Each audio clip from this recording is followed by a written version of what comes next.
माझं नाव तारा आहे. मी एका चांगल्या कुटुंबातील स्त्री आहे. लग्नाला माझ्या 10 वर्षे झाली.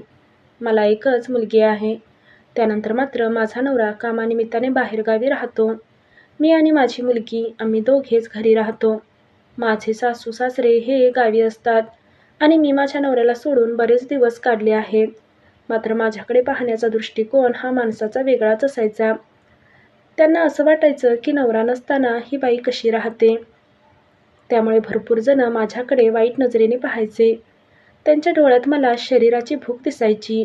मी ही गोष्ट माझ्या नवऱ्याला कित्येक वेळा सांगण्याचा प्रयत्न केला. मात्र तो बाहेरच खूप राहायचा.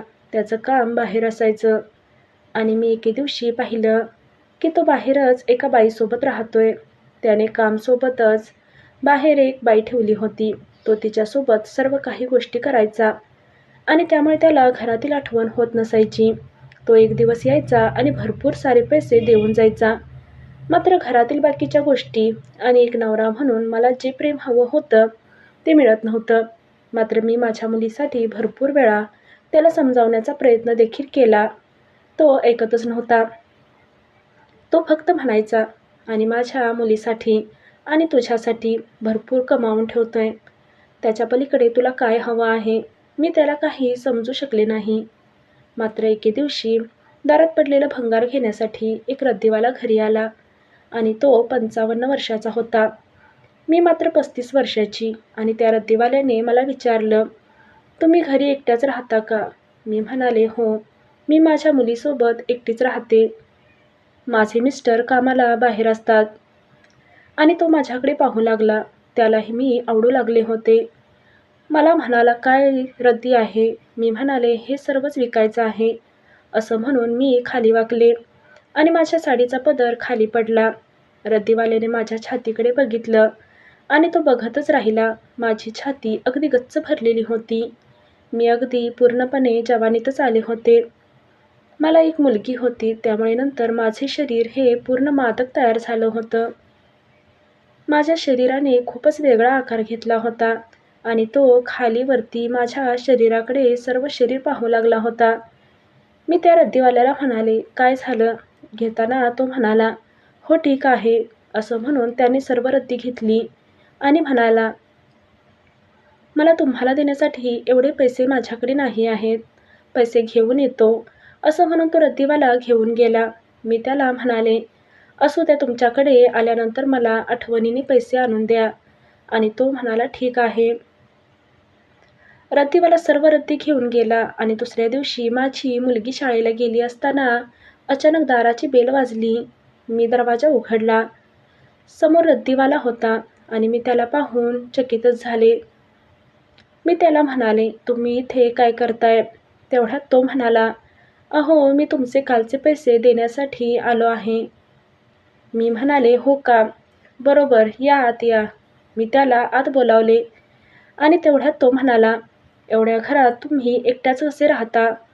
हो, मी म्हणाले, काय करायचं, कामासाठी सर्वजण बाहेर असतात. आपल्याला राहावं लागतंय. मी म्हणाले, तुम्हाला काय पाणी वगैरे? तेवढ्यात तो म्हणाला, ठीक आहे, आणि मी पाणी आणायला आत गेले. तसा तो किचनमध्ये माझ्या मागे आला. मी पाणी घेऊन माघारी फिरले आणि तो समोरच उभा होता. माझ्या हातातून ग्लास खाली पडला. मी खूपच घाबरले होते. मी म्हणाले, तुम्ही बाहेर थांबा. तेवढ्यात तो म्हणाला, अहो, हे घ्या पैसे. मला उशीर झाला आहे. मी जातो. असं म्हणून तो जाण्याऐवजी माझ्या खूपच जवळ येऊ लागला होता. मी त्याला म्हणाले, हे काय करताय तुम्ही? बाहेर जा. लोकांना काय वाटेल? तेवढ्यात तो म्हणाला, आपण दार लावूया ना. आणि त्याने मागे वळून दाराची कडी लावली. मी त्याला म्हणाले, हे चुकीचं आहे. त्याने मला लगेच जवळ घेतलं आणि माझ्या कमरेवरती हात घासला. मला घट्ट मिठी मारली आणि माझ्या पाठीवरील केस बाजूला सारून तो चुंबन घेऊ लागला होता. मी त्याला ढकलून देण्याचा प्रयत्न देखील केला. मात्र त्याने माझे दोन्ही हात धरले होते आणि तो माझ्या ओठांवरती चावा घेतला. त्यानंतर त्याने माझं पूर्ण अंग चोळायला सुरुवात केली. माझी इच्छा पण दाबायची होती, पण मी 35 वर्षाची आणि तो 55 वर्षाचा रद्दीवाला. जोरजोराने माझं अंग दाबू लागला होता.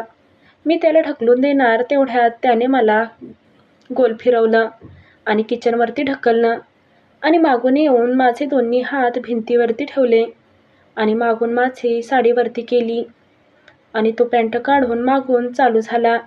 माझ्या कमरेवर त्याने जोराने दाबले आणि मला वाकायला सुद्धा सांगितले.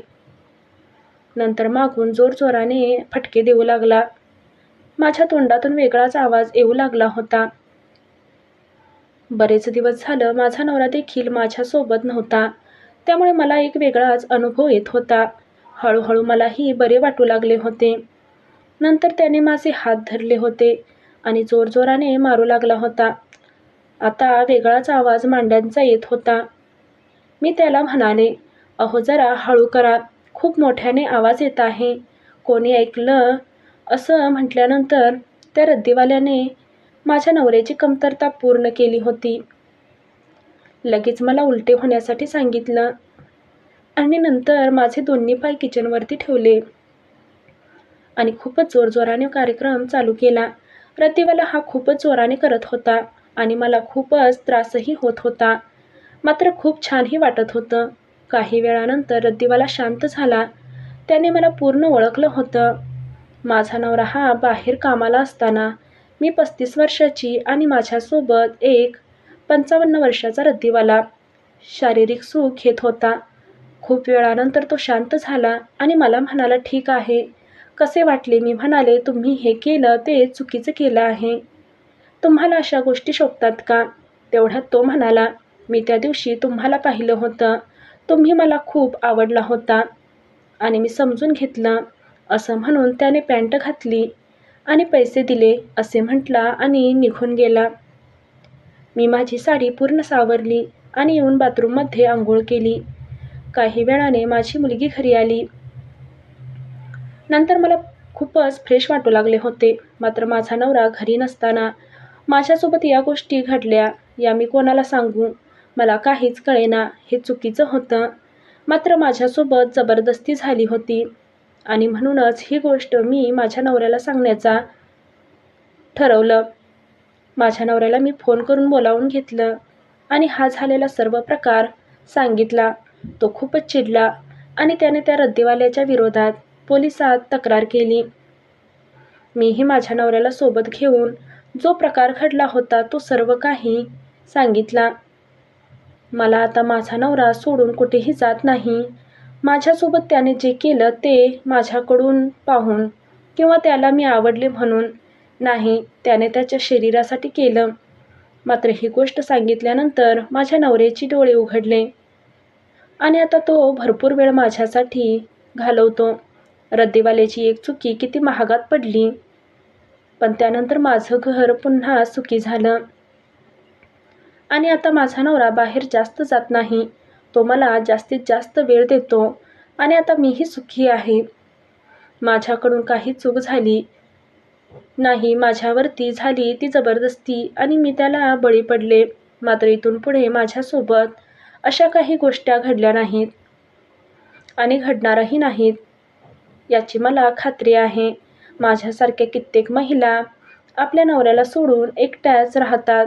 अशा महिलांना वाटतं की आपला नवरा सोबत असावा, परंतु काही घरातील अडचणी असतात, त्या आपणही समजून घ्यायला हव्यात आणि त्यात आपली इज्जत जाते. बाकी माझ्यासोबत जो घडलेला प्रसंग आहे तो मी तुम्हाला सांगितला. बाकी तुम्ही समजूतदार आहात. धन्यवाद.